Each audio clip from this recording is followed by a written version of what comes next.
What is up sa inyo mga Ginoo at Binibini? Welcome sa isa na namang reaction video sa isa na namang episode ng Maria Clara at Ibarra. Na first aidan na kaya ni Clay ang kamao ni Ibarra? At napaghiwalay kaya nila si Aling Sisa at ang bangkay ni Crispin? Eh huwag na natin patagalin, panoorin na natin. ¿Dónde está el padre de Damaso? Wala na. Bumalik na po ba siya kay Maria Clara? Miss ka po na. Padre, batid niyo po ba kung sumang-ayon na ang dalaga sa pagpapakasal sa aming Alfonso? Natakasan na kayo. Na-scam kayo. Riley Salvi, may masama po akong balita. Yes? Natagpo na po ang inyong sakrisan, ngunit si Crispin po ay patay na. Nakita namin ang naaagnas na bangkay ng bata dun sa gubat. Wala ba kayo dyang NBI? Baka meron dyang fingerprint sila na Renato, tsaka si Salvi dito, for sure meron. Wala ba dyang forensics expert? Kinaban si Renato. Napalunok na lawi si Renato. La pregunta más apta sea ¿quién ha matado al sacristán? Nga. Bakit parang hindi ka bothered? Patay ka Renato, hindi mo binaon ng maigi eh. Kanina'y ayaw talagang bitawan ni Sisa ang bangkay kahit ito'y nangangamoy na. Buti na paghiwalay nyo, no? Kaya ako kami na pa rito. Nagalang-galang na Alferez.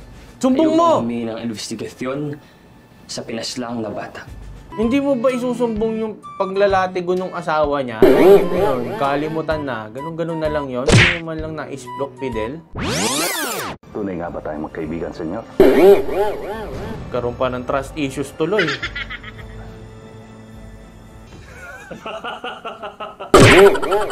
Claro que somos buenos amigos. Plastic din tong si Alferez eh, no? Grabe to si Alferez, may sapak din to eh. Kinabahan ako doon for a moment, ha? Sabihan ba naman si Pa? Kaibigan ba tayo? It's a prank! Pre! Abnormal din to eh, no?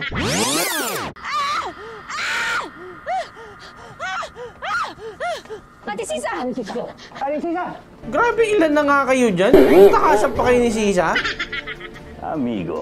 Pang marathon, si Sisa, ano? Ang bilis tumakbo. Amigo traitor. Ay, putik na yan, no? Beshi, nag-jump into conclusions ka eh. Hindi mo muna kinausap na masinsinan yung amigo mo eh. Naniwala ka agad sa sabi-sabi. Sabi ko sa'yo, i-fact check mo yan, Alferez eh.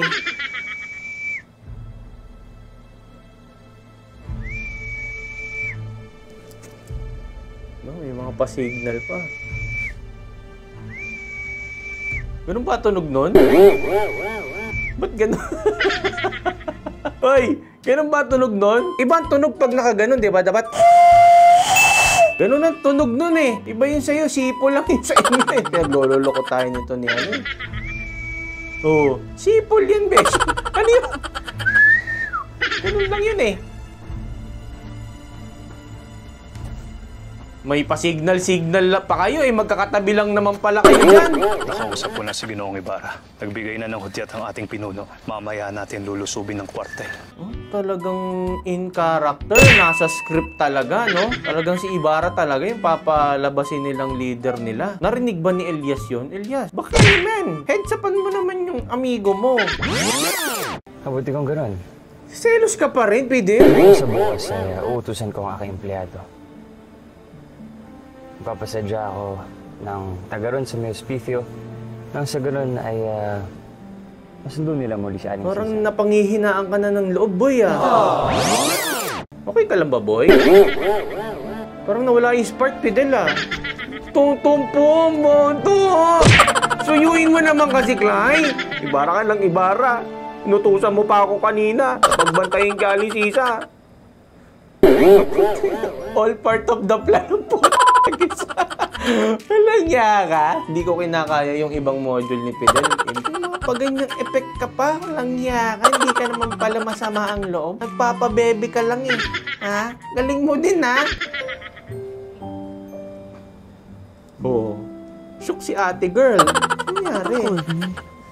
Oh, sus. Na-miss mo naman. Yahoo! Ayan na! Ali! Welcome back! Walang yaka! Iniwan mo ako sa portal mo! Ali, ikaw ba yan? Hindi tayo sure dyan. Madami sila, di ba? Oh, ayan na. Ang backup. Naku, serious. Yan, warningan mo, pre. Warningan mo, pre. Elias, Wala na, sabi-sabi si Elias. Elias, mademanda ka naman ng trespassing. Hindi ka ba nakita ni Mang Adong? Diretso na lang, pre, ah. Wala na sabi-sabi, hindi ka man lang kumatok. Wala bang doorbell dyan? kailangan mo nang tumakas ngayon din. Yan! Pagkamaya-maya lamang ay darating ang mga Guardiansville upang dakpin ka bilang pinuno ng mangyayaring himagsikan. What? Anong kalokohan ito? Sorry, walang yaka, Ibarra. Winarningan ka na nga eh. Nagmamagandang loob na nga yung tao eh. Ililigtas ka eh. O, ayan. Sa kwartel na, susunugin na nila. Ayan na! Oy! Uy! Dalawa sila. Akala nyo, isa ha. Ayan, 4 pa. Nag-recruit si Alperes. Huli ang mga Indio. 10 ba sila? Parang iilan lang sila. Bumak out yata yung iba. Guys, may last minute back out ah. Itasin niyo naman ang kamay. Bilang ng pagsuko. Baba, albas! Ilan yan? Ilan lang yan? 5 lang ata yan. Uy, may nakatakas! Patay kang bata ka! Hanip sa acting si Kuya. Parang natusok lang ng stick eh. Tinamaan ako, be. Elias?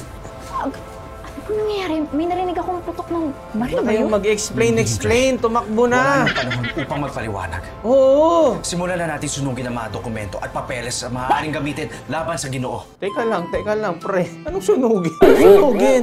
Wala namang papel at dokumento na pwedeng magdiin kay Ibarra. Pero lang doon sa pinalsificate na tulad ni Salvi. Anong sunugin ang pinagsasasabi mo, Elias? O, ano yan? Nako! May malalaman siyang hindi maganda dyan. Of all the sulat ba naman, yan pa talagang napulot mo, Elias. Patay tayo dyan.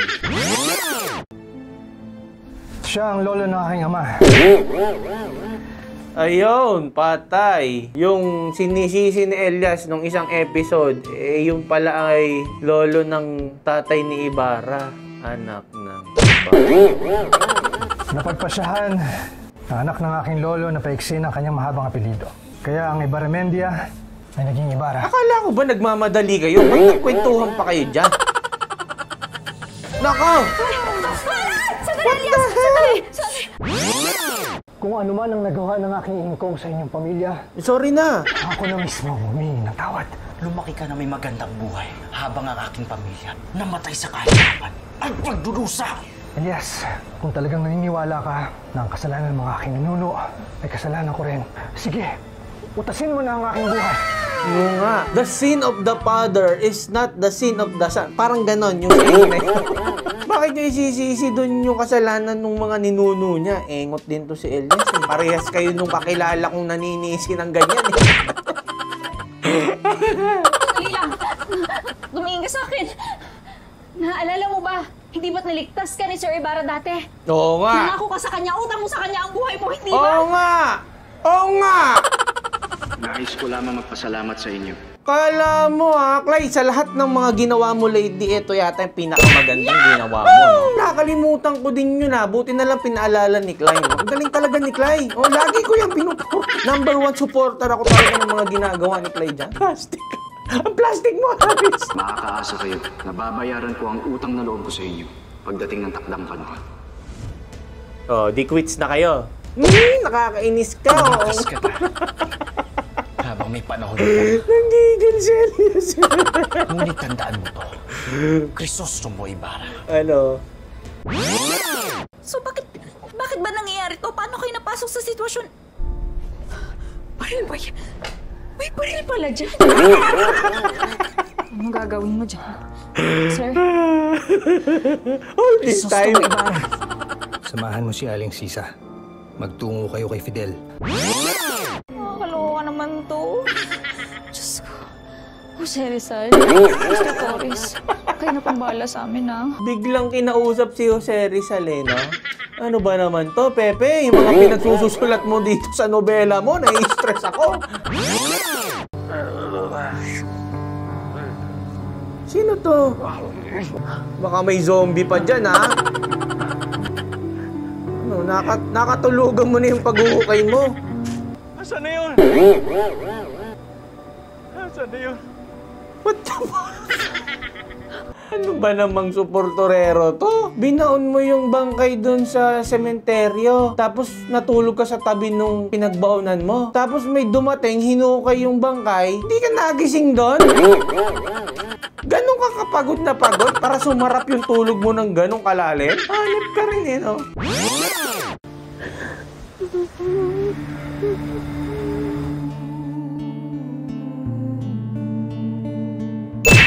Anak, dito ka lang umiiwan ng nanay, ha?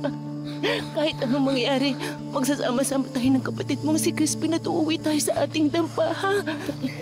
Sige po. Sige po, umalis-alis ka nga. Nasaan ba si Basilio? Basilio, alam mo, naiirita na ako sa iyo. Saan ka ba nagsususoksok? Ang lit-lit ng San Diego, hindi ka makita. Paano nagpunta?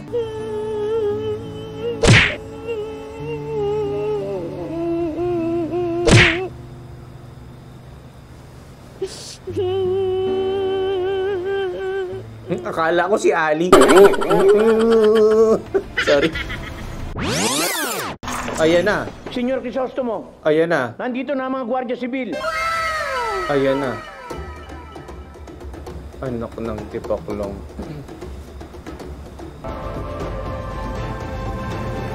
Woo! Grabing cliffhanger yan, oh.